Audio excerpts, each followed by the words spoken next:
This is Twit. Apple CEO Tim Cook told the Wall Street Journal that he's incredibly optimistic, in other words, planning to make tons of money, about his company's future with China Mobile. The carrier starts selling iPhones on Friday after years of apparently grueling negotiations where the two companies just simply couldn't come to an agreement. But the chairman of China Mobile said that millions of iPhones have already been pre-ordered by China Mobile customers.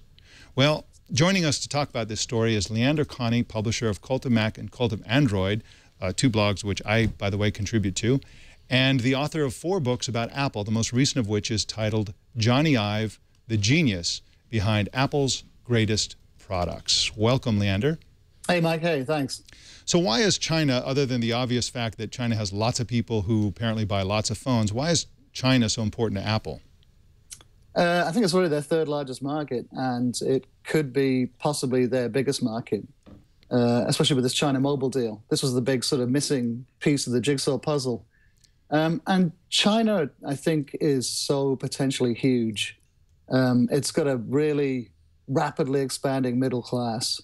And in the next, 10, 20 years, it's going to become such a gigantic economy that this is such a huge, opportunity for them to get started there. I heard an astonishing prediction today, which is that in China this year, the rate of sales will be 23 million smartphones sold each month on average. 23 million per month. I think that's, how much does Apple sell in each quarter? Like 30 million, I think, in the US and Europe.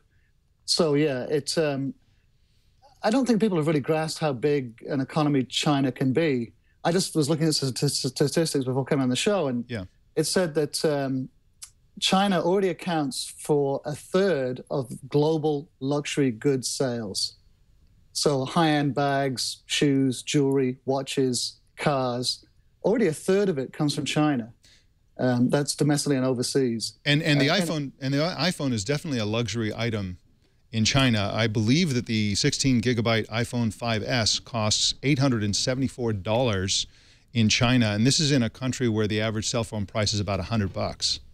Yeah, and I was looking at a lot of the analysis in some of the reports about the deal today, and all the analysts are chipping in and saying, pointing this out, that you can get a low-end smartphone or a low-end Android phone for a fraction of what it would cost to get an iPhone. But Apple isn't competing in that market. They don't want to go after those low-end smartphones. They want an Apple iPhone as a branded luxury item.